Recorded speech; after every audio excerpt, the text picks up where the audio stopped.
Cancer rising. How you doing, Cancer? This is your reading for the Leo full moon that's happening on the 12th of February 2025.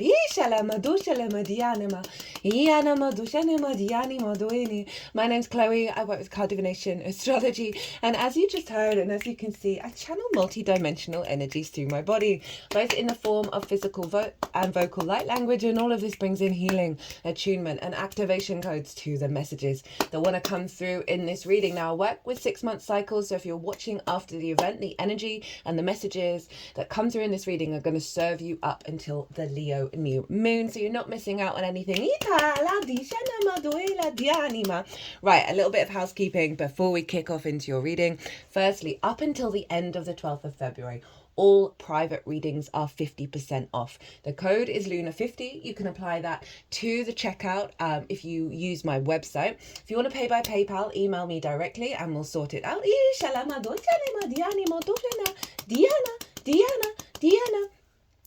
Other bit of housekeeping is interesting, they're sort of saying Diana, which is Diana, which is the moon goddess Artemis. The moon is still in Cancer. At the time of recording. Anyway, second bit of housekeeping is I've set up a second YouTube channel. It's called Quantum Vibe Tarot. 1, the link is in the description box. 2, it's linked onto this channel, and it is shorter transmissions. It's not fixed in astrology. I'm on camera, I'm using lots of different decks, I'm doing a lot more channeling. It's more bringing in a frequency and activation code and then sending that out to you. The latest one that I've done is on the North Node in Pisces, of setting the intention to bring in the most expansive and integrated intention of that transit. So that's live, so go check that out if you feel so inclined. I'm having a lot of fun over there. I'm getting to be a lot more playful, a lot more creative. Right, Leo full moon. So my lovely Cancers, I read for the rising signs. So for those of you who do not have Cancer in the first house, look to the house it does fall in. Look to the themes of that house, and you want to, they're just doing some work around the glands near the armpits. So there may be something around an activation of the lymph system. They're now at the thymus.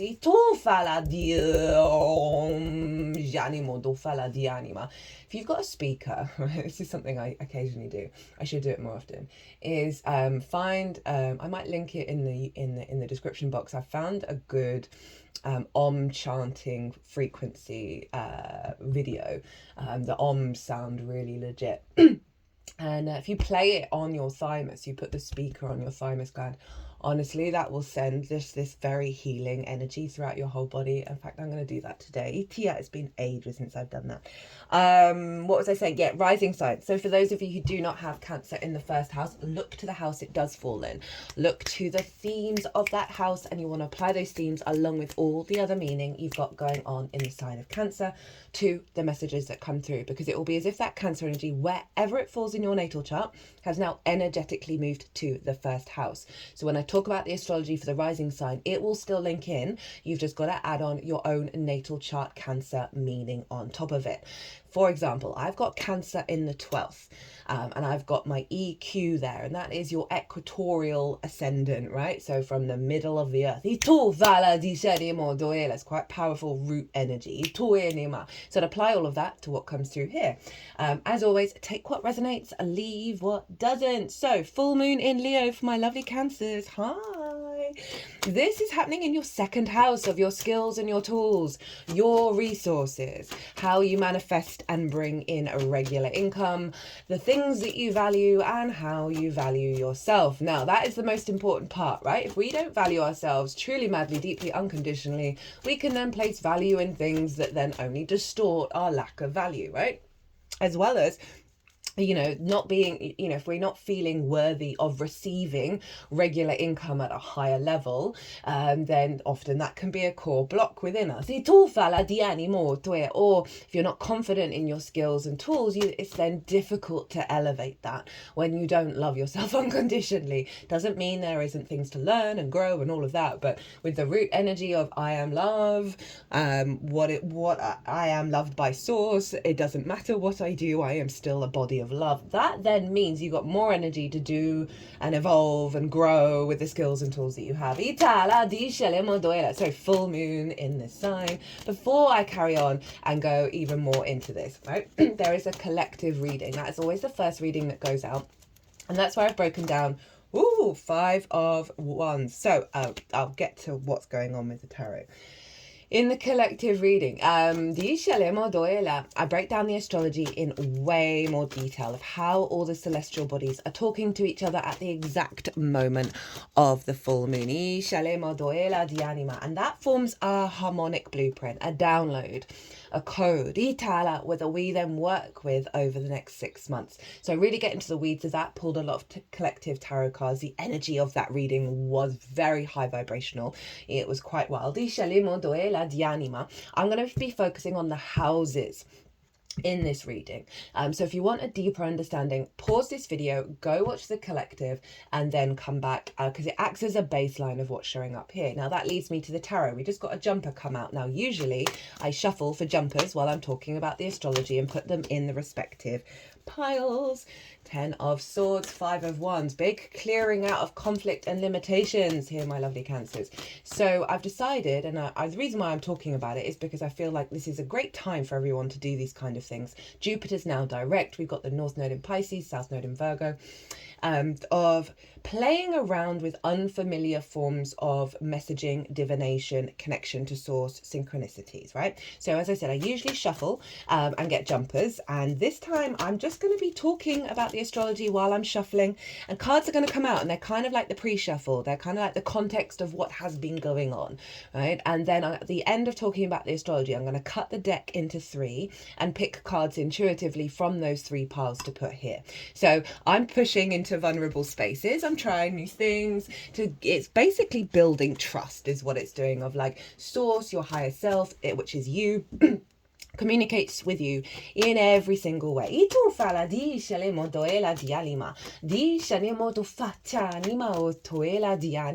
there's going to be 3 piles here on the selenite. The first pile is going to be, right, full moons represent a completion, a closing out of a cycle.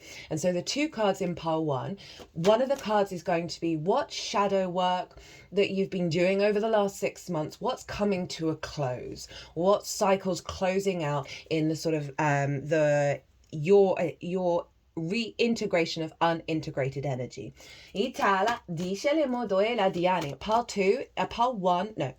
Card 2 in pile 1 is what integrated, elevated energy you've been working on over the last 6 months is coming to completion. It's not that it's falling away like the first card.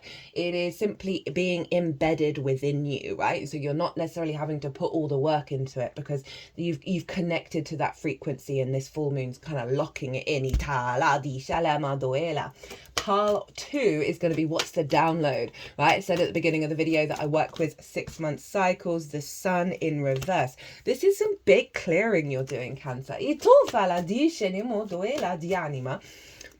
So I said 6-month cycles. So with that closing out of a completion energy with the full moon, we then get an activation code come in, right? With the acknowledgement of all the work that we've done over the last 6 months. Now we're starting on a new journey that takes us up to the Leo new moon in Leo season.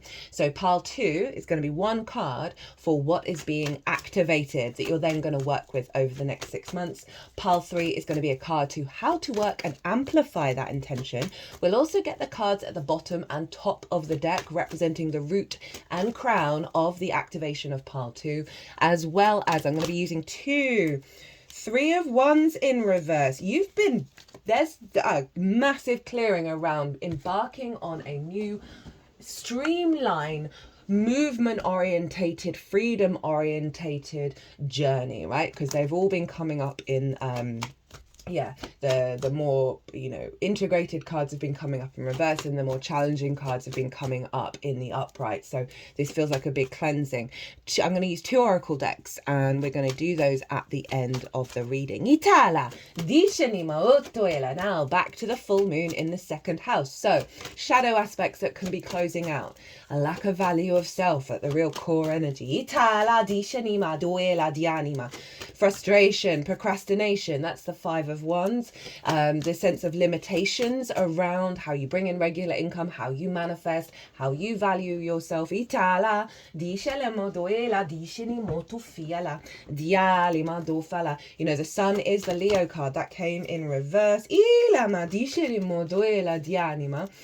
Just got the Queen of Wands. That sun in reverse is like not feeling seen, not feeling the joy, the vibrancy of the energy of how you navigate your tools, how you understand how to manifest and how you value yourself. The Queen of Wands is letting me know that you've been doing some deep inner cultivation of your fire energy, right? The Queen of Wands isn't necessarily outward action. She's very yin in nature. She's very confident. She's very independent. And a lot of those cards felt like a restriction around that. And because you've had those restrictions, it's been giving you the time and the space to really develop a more independent, passionate, courageous, streamline frequency within you.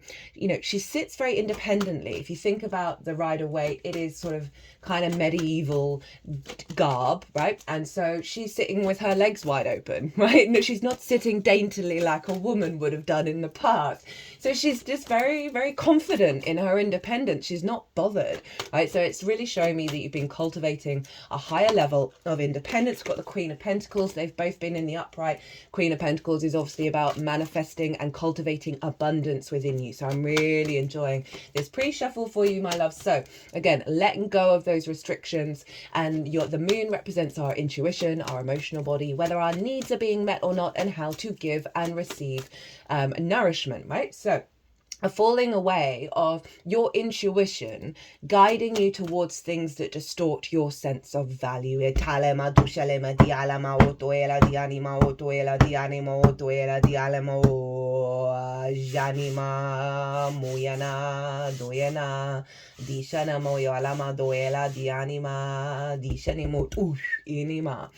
And activating your intuition to be guided to that very passionate Queen of Wands, Queen of Pentacles, of what you've been cultivating. Your intuition is going to guide you with that strong foundation. Having a full moon in the second can see a recognition of your skills and tools. It may be some of you may get a pay rise, or a new way of making regular income. Now,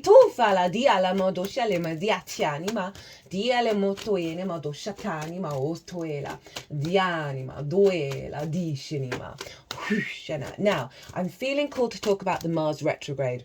So it's going to end its retrograde on, I believe, where's my piece of paper? 24th or 25th of February. And Mars is currently retrograde in your sign, Cancer, and started its retrograde in Leo. Got the 9 of Cups in reverse as I'm talking about that, and I feel like Mars retrograde has been helping you reevaluate, reassess your motivations and drives where there's been a block of the 9 of Cups in reverse, and that's feeling good about yourself, feeling confident, right, being in emotional alignment. And so Mars has really been helping you clear that block. If you've not seen that Mars retrograde series, it's still really relevant. We're not leaving the whole cycle until the 2nd of May. So I would recommend going and watching that, right, especially as this is 3 of Swords. Yeah, clearing some deep wounds. The sun rules Leo. And the sun and the moon are involved here, and Mars retrograded in the sun ruled Leo and the moon ruled Cancer. So every lunation that we've had since this Mars retrograde is directly influencing Mars.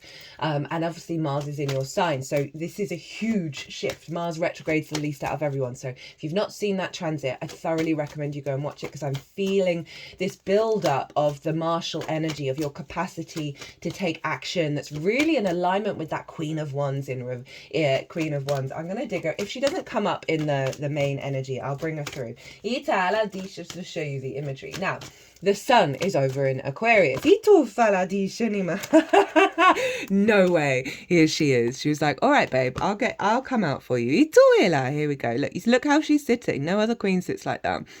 She's following the light. She's understanding luck is on her side. She's just got to know her own power, know her own instincts, trust her instincts. Fire, for me, the key word is instincts. Now, the sun is over in Aquarius, over in your 8th house of the outside world's resources, the exchange between you and anything other than yourself. So that could be mortgages, loans, taxes, high priestess, trust that you'll get what you need coming towards you. Debt that you owe, debt that's owed to you, bonuses and commissions. So it's more one-off chunks of money, one-off chunks of resources, or simply working with the resources of the outside world. It's also about relationship dynamics, right? It's the exchange between you and anything other than yourself. Time, money, energy, intimacy, ideas, all of that stuff. We can have codependency here, we can have scarcity here, we can have hyper greed, hyper independence. All of those things that are out of balance in relationship dynamics. It's also your relationship with source and the resources with source. So it's a very psychic house. The sun is there, right? So there's a real sense of, I can see this showing up in certain relationships in your life. It doesn't matter what kind, friends, lovers, parental figures, relationship with the outside world, where those dynamics are coming more into balance.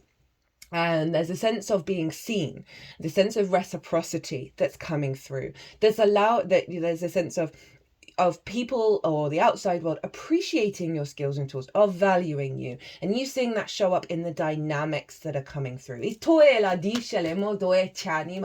can also see very clear vision coming in from source, right? Your relationship dynamic with source in the sun, right? That vision, that purpose of where to go next when it comes to building on your skills, your sense of value. There's a real sense of higher perspective coming in that's soothing the wounds of the heart.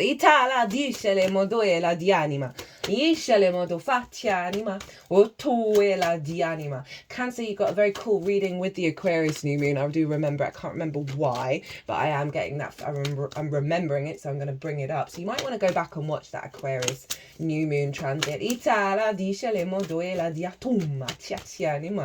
Now, and there's some other stuff going on in Aquarius, and I talk about that in the collective reading. Now, all 4 of the fixed signs are being activated. We've got Juno over in Scorpio, Uranus over in Taurus. Now, in that collective reading, I did the collective reading a little differently than I normally do. And I pulled cards for each of those signs and the things within them and how the moon was going to respond to this grand fixed cross that we've got going on. So you might want to, as I say, go watch that collective reading where I went into more detail of the meaning, the deeper meaning of all of this. Now Juno is over in Scorpio.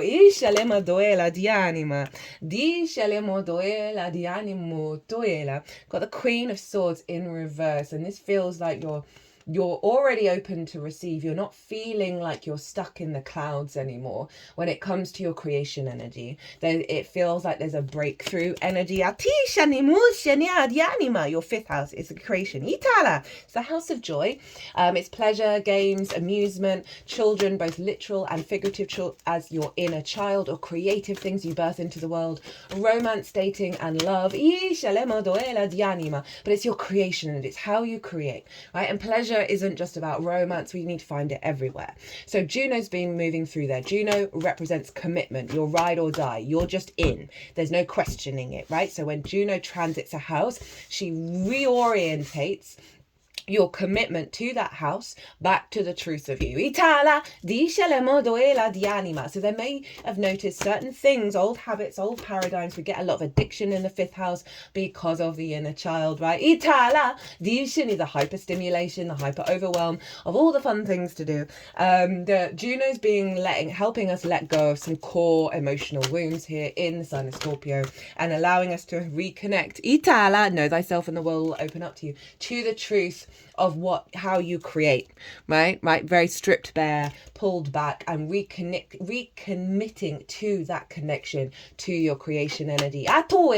This is squaring both the sun and the moon, and so Juno's saying, hey, we want you to have fun. We want you to get creative around your skills and your tools, around your sense of value. There may be letting go of some wounds around the inner child romantic relationships that have distorted your sense of value, that have distorted relationship dynamics. So Juno is one, both in terms of the work resources side of it, wanting you to orientate towards your creation energy and really knowing that that's your power of how you work with your skills and tools and how you value yourself, as well as certain relationships in your life that may have been distorted your sense of value. Juno's like, can we not do that anymore?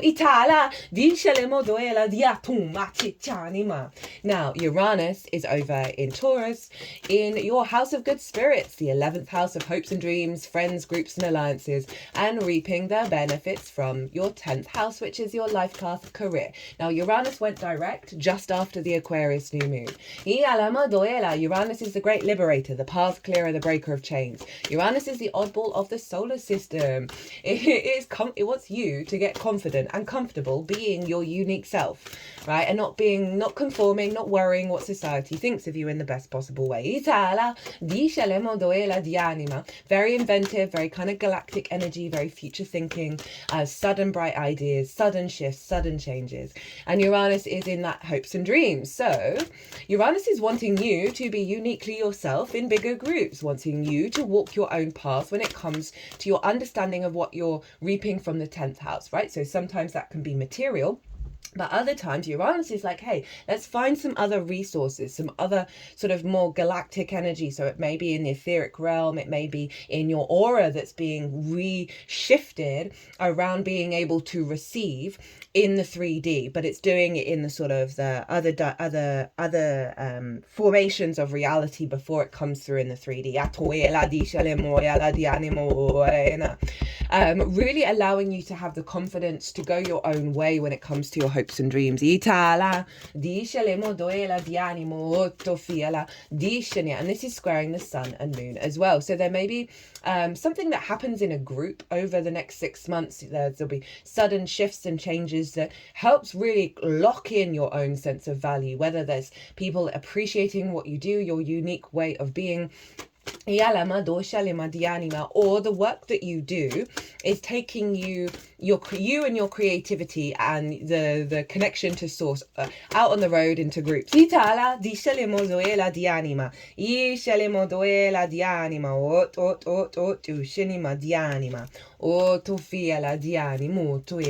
And bringing in a closer intuitive alignment with source that you are now digesting and allowing to like feel it in your body. That's Taurus. I got the star card, the moon card, and the 4 of swords as I talked about that, of that Aquarian energy. It's also Pisces involved there. Knight of Cups, leading to the Knight of Cups, of you being more in a flow state, operating from a place of love. Right, okay. So the sun rules Leo, so the sun is influencing the moon over in the sign of Aquarius, right? So it's a real focal point on healthier relationship dynamics with you and anything other than yourself. The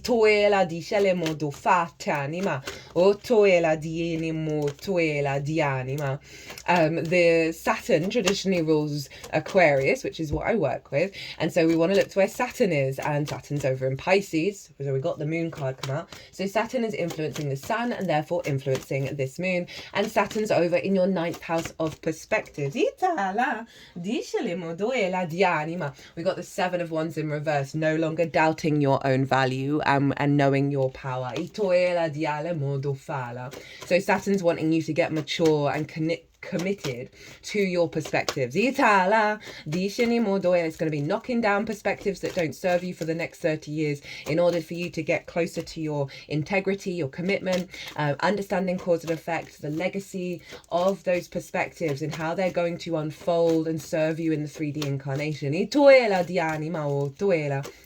So there's a real maturity around how you're perceiving the world that's allowing you to let go of perhaps some distortions around relationships with you and anything other than yourself, old patterns, old paradigms, and it's allowing new frequencies to come in.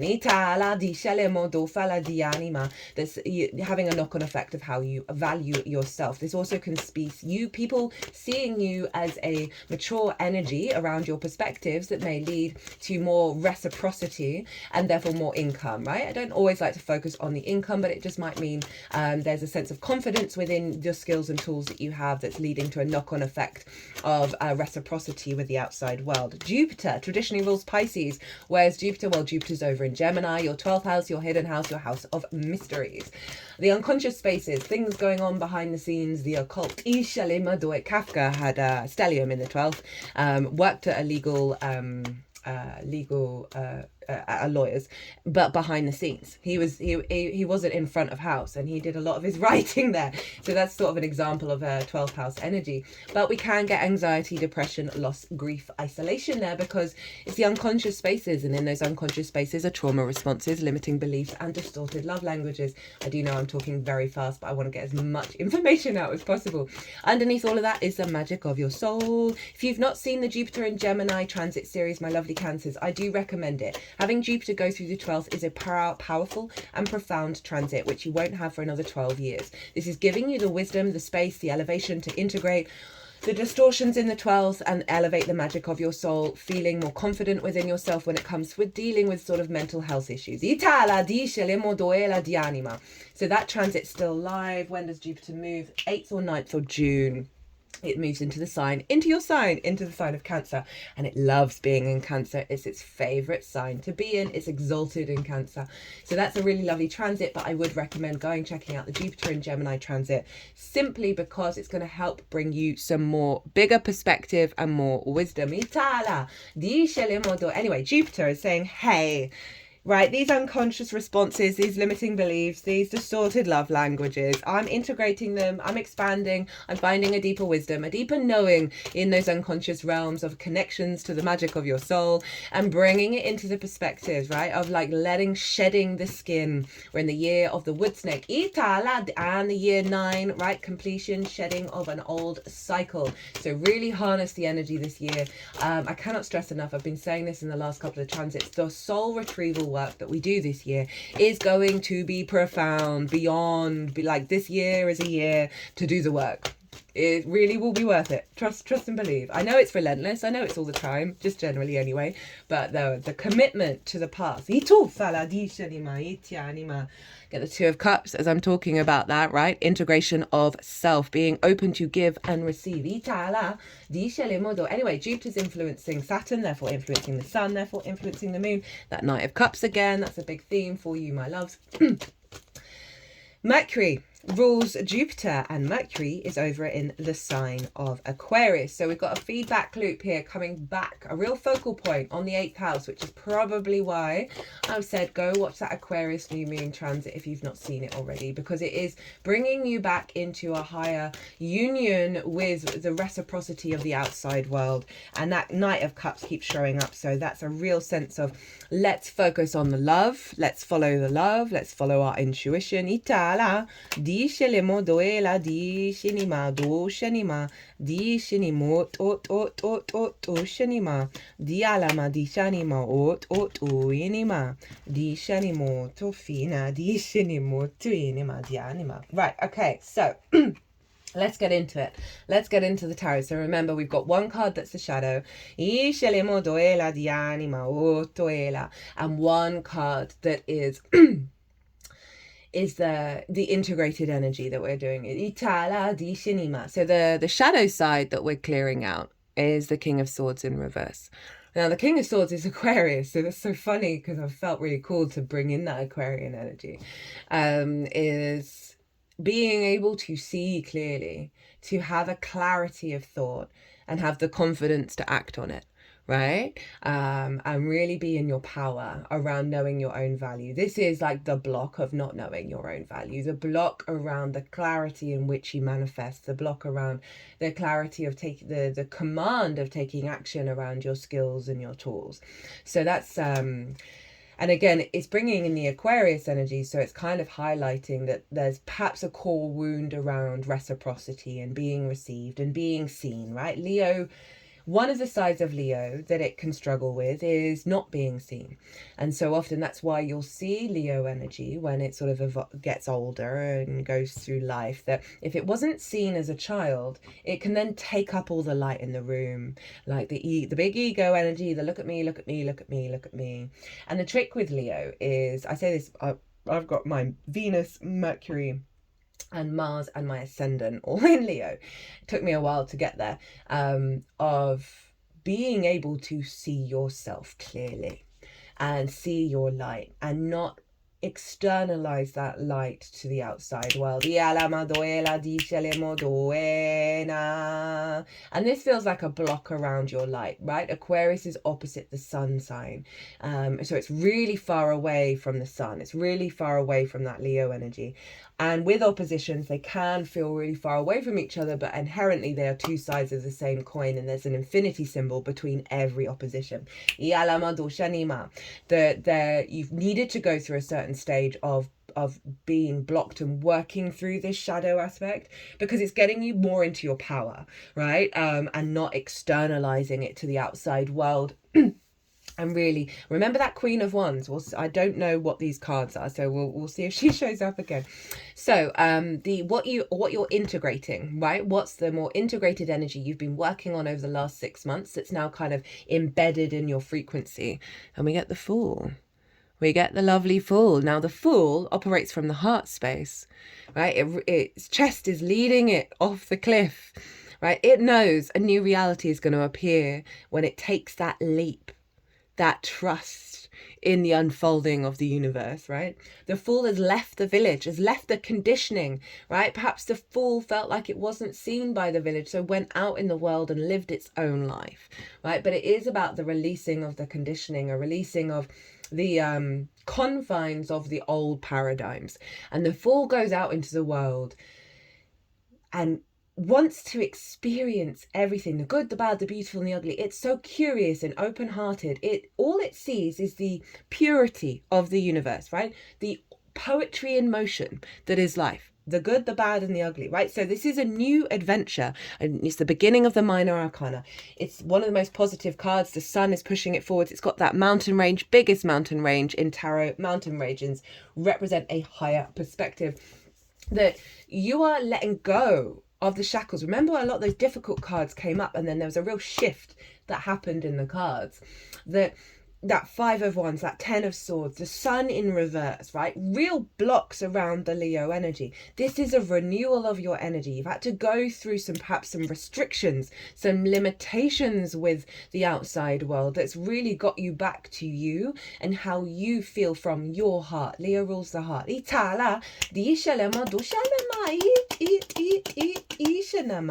Okay, what's the download? What's the download? What's the download? We got the 4 of Cups in reverse. Love this. Okay, this is comparison is the Thief of Joy in the upright. So this figure is looking at the 3 of Cups, and those 3 of Cups are about alignment, joy, play, union, celebration, abundance. And this figure's like, I don't have that. I'm going to get sad about that. I'm going to cross my arms and cross my legs and just be sad and not necessarily do anything. It's a melancholy. It is a depression. And right, I'm not judging depression. I've been depressed most of my life, but there is that resistance. The barrier goes up. Our energy is drained when we're in that space. And when we externalize our emotional body, when we externalize anything to the outside world, right? Oh, somebody else has got that. Somebody's doing that. They're doing well. They're doing well. You're in a state of lack. And you're forgetting that everything is you, right? The more you celebrate the joys and the blessings of others, right? The more you then cultivate that sense of abundance and celebration within yourself. I'm just being reminded of a situation that I went through where I didn't do as well, right, as somebody else. And an older version of me, because of the grief I may have felt for various situations in my life, even though my heart would have wanted to go, yeah, brilliant, you did so well, there would have been, in a tone, in the way that I was communicating, you would have heard the grief, you would have heard that sort of frustration of why not me? And I was in that experience and I couldn't hear this 4 of Cups in my tone in the same way that I used to. So it was kind of highlighting, celebrating the joys of everybody else, even if I wasn't particularly feeling very celebrating over us both doing the same thing. And that's a really powerful thing when you really practice that. So this is the download that's coming in that you're then going to work with, right? Of not looking out to what anybody else is doing in terms of productivity, in terms of their skills and tools and how they manifest their regular income, how they value themselves, right? This is really, allowing you to be at peace with your heart and your experience without worrying about what everybody else is doing and how they're then looking at you. It's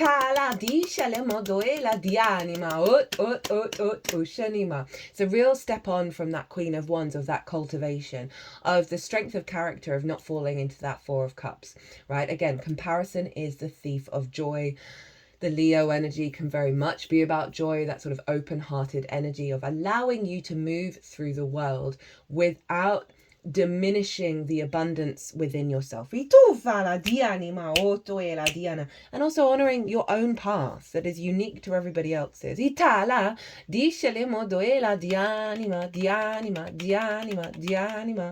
Okay, how to work with this energy. We have the Six of Cups. I love the Six of Cups.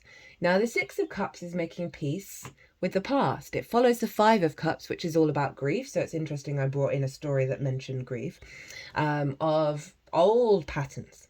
And expecting them to repeat themselves. The Six of Cups is like, no, I'm done with that reconditioning, because there's now flowers growing out of these cups where they were spilled over. There was grief within them. It's when we see the wisdom in all that has come before. We're no longer in a state of regret, and we are at peace in our emotional body, or at balance in this moment. This is the biggest house in Tower. It represents safety and security. So they're really wanting you to focus on your emotional body here. That is Juno over in Scorpio, of your creation energy. That they're wanting you to harness that creation energy by stepping out of comparison and regret. And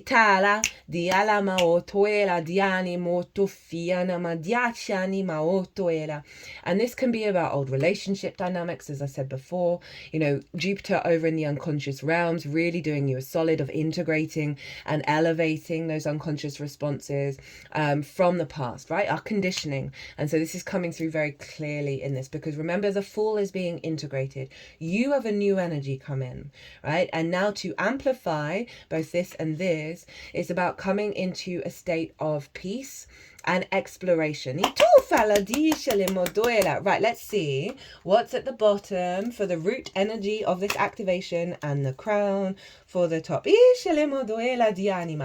at the root, we have your card, Cancer. We've got the Chariot. And we've got the Death card in reverse. That is that Scorpio energy of Juno. So we've got two major arcana flanking this minor arcana. So it's saying, even though this may seem like a small thing, it's profound. So the root energy of you getting out of externalization is the confidence within yourself, your embodiment of how you move through the world, of not trying to control things. There are no reins. The balance between the yin and the yang. The charioteer understands that every experience it's ever had is a resource to help it be in the moment and move forward. It's the card of victory. It's also the card of momentum and movement without trying to control. So again, this is getting you back into you, right? Rather than the externalization that is giving you this this will give you this streamline energy of trusting in your intuition, in the actions that you're taking, trusting in yourself, in the way that you manifest, right? Bringing that power back. Now the Death card in reverse, the Death card in the upright is one. Let's do the reverse first. So this is this acknowledgement that the crown of this energy is no longer being in a stage, in a process of letting go, right? Of this transition energy, right? Even though this is calling you to make peace with things, and inherently let things go. The crown of this overall intention is the no longer being in that constant state of renewal. That you are no longer being bound by things that have an authority over you. And there's this big like freedom energy here. And in terms of how you value yourself, that's so important, because as I said in a lot of this reading, a lot of how we value ourselves is conditioned by others. Now, if we focus on your fifth house, where Juno is, that creation energy, right? So they're doubling down on the inner creation that you have within you, and because it's in reverse, and for reversals for me often are the inner journey. And so there's a real sense of this inner cultivation with Juno, of your power, of your how you create in the world, that is infusing into your skills and your tools, and allowing you to manifest in ways that bring you joy. And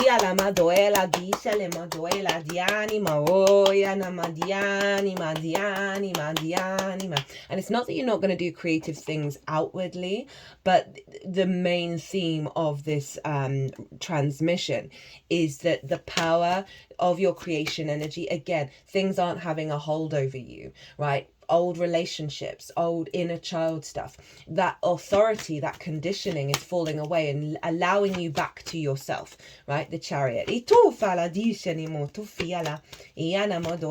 we're going to get a card from the Gateway of Light Activation Oracle, which I decided to use because all of these 4 signs, the 4 fixed signs, are being activated. Oh, I forgot to talk about that. And this is a big portal, huge portal. It doesn't feel like, whoa, overwhelming. It just feels very straightforward, and it is what it is. And so I'm going to get a card on what is this portal that's being activated. Let's go back to the Grand Fixed Cross. So, now this can feel like you're being pulled in all 4 directions. So we've got your second house of your skills and your tools, your sense of value, how you manifest, relationship dynamics, resources from the outside world, your creativity, your inner child, perhaps addiction, all of those things, your hopes and your dreams, friends, groups and alliances, and reaping the benefits from your 10th house. So if you're feeling overwhelmed, overstimulated, that all those houses are pulling you in lots of different directions, they're all clamoring for your attention, get in the eye of the storm, get into the center of the chart, right? This is stillness, this is meditation, this is breath work, calming your nervous system, whatever it is that you need to do in order to, right, calm down. And we set the intention of asking, which house should you focus on in this moment? And the more that you do that, the more you'll then start to naturally be in a weaving these 4 houses together that then turns it into a generator, right? All those fixed signs, they're all interlinking with one another. So fixed, continuous energy.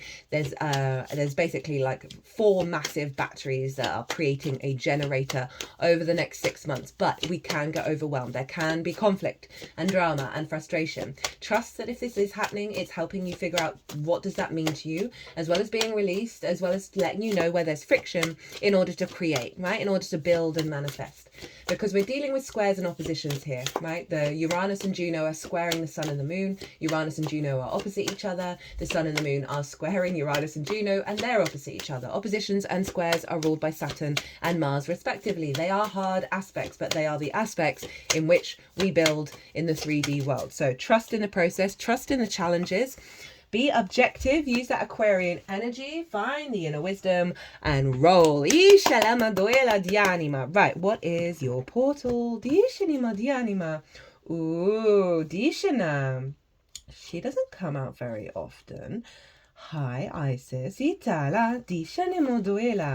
We have Earth Star activation.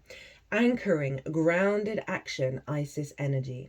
The Earth Star chakra, found around 6 to 12 inches below our feet, is the energetic portal that connects us directly with the soul wisdom of Mother Earth. It is our gateway to the underworld of the earth, a space of sacred magic and mystery where we will find a lot of the tools, gifts and skills the ancients used to connect with the earth and her wisdom. This is coming in your 2nd house of your skills and your tools. Aha, love it. The Egyptian goddess Isis appears on this card as our spiritual guide. She is a high priestess. of the stars who knows the importance of connecting with the underworld to stay stay grounded even. Aware and manifest all that we need to grow. Follow in her footsteps by connecting to your Earth star. Anchor down and go digging within to find any parts of your magic, wisdom and experiences you have pushed down, both in this incarnation and in previous lifetimes. These tools could be helpful on the next phase of your journey. When you draw this card, know that your Earth star has been activated and the wisdom you once ignored is finally being acknowledged. The rejected parts of yourself have now been rediscovered. There is an opportunity for you to rediscover magic too. That's the 8th house as well, but stay firmly rooted in all of your endeavours. Let the earth hold and sustain you. Don't rush ahead. In fact, if you've been wondering if it's the time to move forward, know that it isn't. Stay put for the time being. Important information is about to be revealed, so wait and stand strong. This is a time for integration and rest rather than pushing forward. Great wisdom lies within you. Dive deep and find it and trust in yourself. You have more strength than you realise. Strength is the Leo card. Now, this feels linked into that water energy, right? Of the recalibration that you're doing in your water body, that you've got a lot of protection and grounding here that is allowing you to cultivate to an even deeper level how you move through the world from your value system. You know, it's not that they are saying like slow down. The next 6 months, if you have that intention of the grounded, intuitive flow, that is inherently slowing down, the instinct will come out. So your actions that you take from this grounded place, from this wisdom collecting energy, will serve the longer term goals that you're after. How to connect. Imagine deep roots from the soles of your feet, penetrating the earth and anchoring around a giant copper crystal star. Visualize streams of consciousness moving up into your feet. Receive them. Then listen deeply. That has just reminded me that I, a long time ago, had the calling to get a copper Merkaba. Do I have a Merkaba here? Oh, yeah, here. Dianama. Thought I did. It's the 3D form of the Star of David, basically. And it's very powerful. It's very protective. So there's something you might want to. You don't have to go out and buy a copper Merkaba, although I might go and do that after this video. And I've been, yeah. Anyway, regardless, I really want to find it. I'm going to pause it and come back. Apologies, Cancer, I couldn't find it, which means it's somewhere really weird and really random. But you don't have to go and buy anything. You could just get up an image of a copper Merkaba and meditate on it, or have a piece of copper. I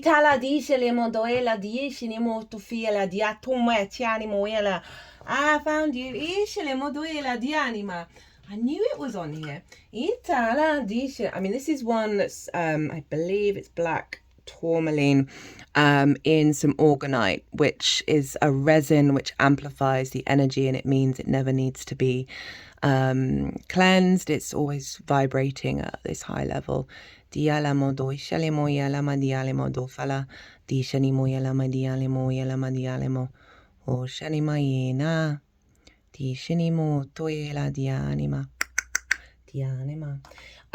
there we go. Itala dishenimo duela dianima. Oenima diana moyana. Dishana. So we've got a little bit of advice from Rainbow Brainskull. I use this deck for Scorpio, so we're bringing that energy in. Put the pieces of the connection is the only game.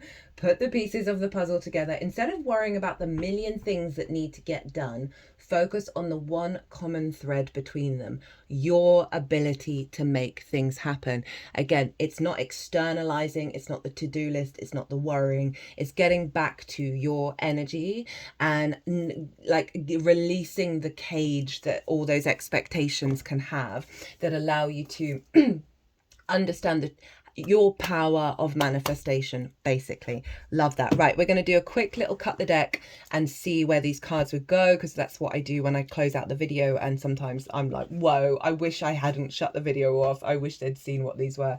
Don't spend time on it, spend time in it, right? So this is about, I want to read this one because I know this is about joy. I think this one's about joy.